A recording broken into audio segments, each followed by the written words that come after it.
pada saat debat capres maka proporsinya capres untuk bicara lebih banyak ya.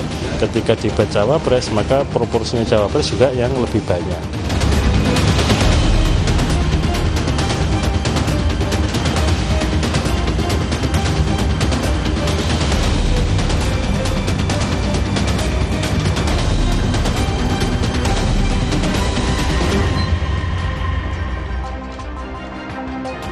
Kurang dari 24 jam, debat perdana Pilpres 2024 akan segera digelar. Pada Selasa 12 Desember 2023, gelaran debat pertama ini akan dimulai oleh calon Presiden Anies, Prabowo, dan juga Ganjar.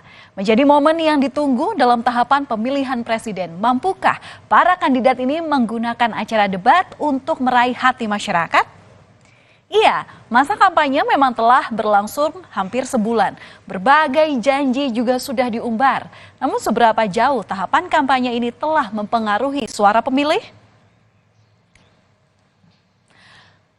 Saudara, hari ini, Senin 11 Desember 2023, Litbang Kompas telah merilis hasil survei yang dilakukan dengan melibatkan 1.364 responden secara acak.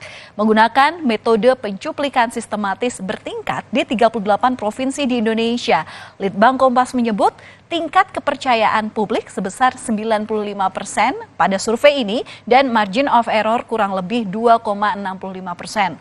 Hasilnya, elektabilitas Prabowo Gibran mencapai 39,3%. Sementara Anies Muhaimin mendapatkan 16,7% dan selanjutnya untuk pasangan Ganjar Mahfud mendapatkan suara atau elektabilitas sebesar 15,3%. Peningkatan suara Prabowo Gibran menurut survei Litbang Kompas yang dilakukan mulai 29 November hingga 4 Desember 2023 ini terjadi di seluruh provinsi di Pulau Jawa, meliputi DKI Jakarta, Banten, Jawa Barat, Jawa Tengah, Daerah Istimewa Yogyakarta, dan Jawa Timur. Untuk warga yang belum menentukan pilihan sebanyak 28,7%. Tak hanya menghasilkan survei atau tak hanya melakukan survei terhadap pasangan capres dan juga cawapres. Litbang Kompas juga melakukan survei terhadap calon presidennya saja. Bagaimana dengan hasilnya? Ini dia. Anies Baswedan mendapatkan elektabilitas sebesar 17,4%. Prabowo mendapatkan hasil elektabilitas sebesar 39,7%. Sementara elektabilitas dari Ganjar Pranowo ini sebesar 18,0%. Sistem dan waktu yang digunakan untuk melakukan survei ini masih sama, yakni pada periode 29 November hingga 4 Desember 2023. Dan dalam survei ini ditemukan warga yang belum menentukan pilihan sebanyak 24,9%. Lalu bagaimana dengan hasil survei elektabilitas terhadap calon wakil presiden? Dari hasil survei Litbang Kompas, Muhaimin Iskandar mendapatkan suara sebesar 12,7%. Kemudian Gibran Rakabuming Raka 37,3%. Dan sementara elektabilitas dari Mahfud MD sebesar 21,6%. Dalam rilis Litbang Kompas ini juga masih banyak masyarakat yang belum menentukan pilihan, yakni sebanyak 28,4%. Litbang Kompas juga menekankan tingkat kepercayaan pada survei ini sebesar 95% dan margin of error kurang lebih 2,65%.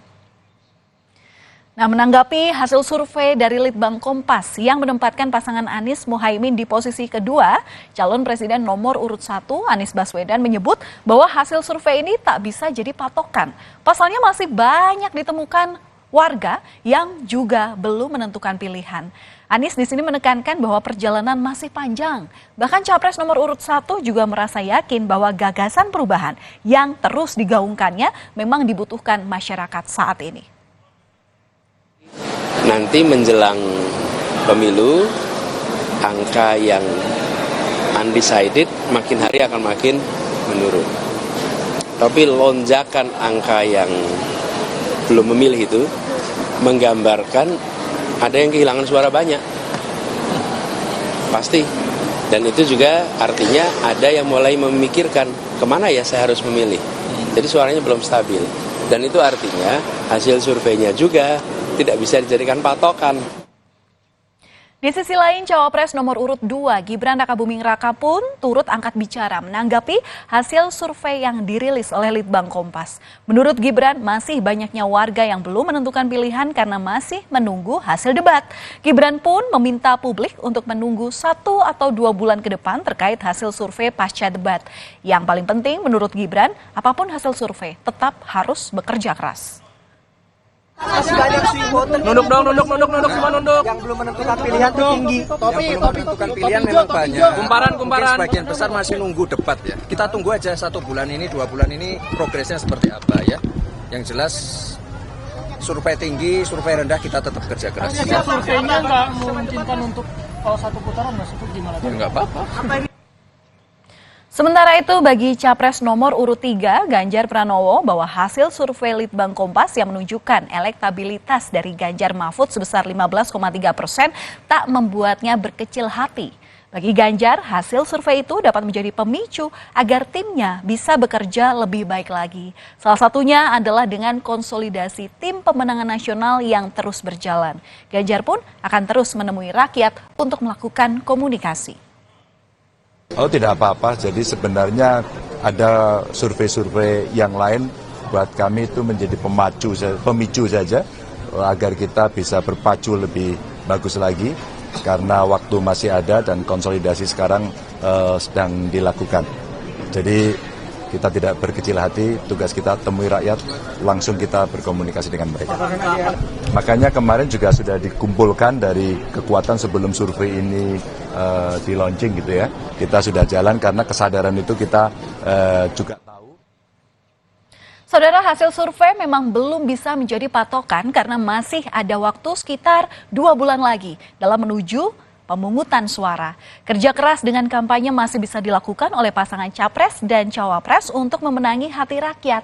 Tak hanya bertemu langsung dengan rakyat, melalui debat Capres-Cawapres yang akan digelar kurang dari 24 jam ini, masing-masing kandidat juga bisa menunjukkan ide dan gagasannya.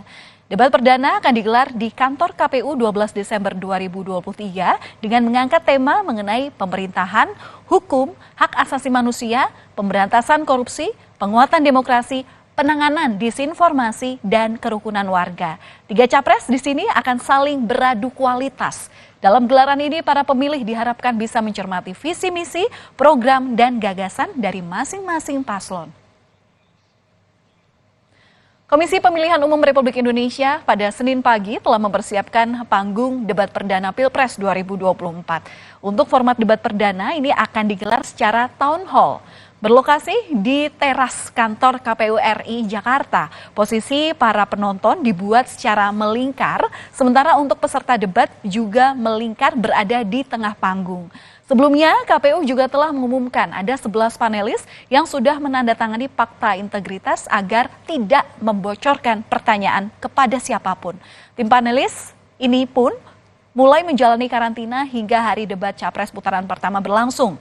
KPU membuat fakta integritas agar semua yang terlibat bersikap objektif. Sekali lagi saya sangat menghormati ya langkah-langkah KPU secara teknis yang berusaha untuk menjaga integritas dari debat kali ini dengan mengkarantina kami dan meminta kami menandatangani fakta integritas. Saudara, debat perdana Pilpres hanya akan diikuti oleh calon presiden. Sementara untuk calon wakil presiden tetap hadir meski statusnya hanya mendampingi. Calon presiden nomor urut 1 Anies Baswedan mengaku mempersiapkan debat perdana di KPU dengan banyak membaca persoalan yang saat ini dirasa penting, terutama soal hukum, HAM, dan demokrasi. Sementara itu, calon presiden nomor urut 2 Prabowo Subianto mengaku siap untuk menghadapi debat perdana yang digelar KPU pada esok hari. Dan capres nomor urut 3 Ganjar Pranowo juga siap untuk berdebat dengan cara atau format apapun. Ganjar mempersilahkan KPU untuk mengatur format debat. Tentu saja belajar, membaca apa hal-hal yang hari ini dianggap penting terkait dengan persoalan hukum, HAM, terkait dengan demokrasi, tentu harus baca-baca. Itu yang kami kerjakan sekarang. Misalkan debat, Bapak memang sudah bukan hal yang baru Pak debat, tapi persiapannya untuk lusa apa sih Pak? Insya Allah kita persiapan, insya Allah.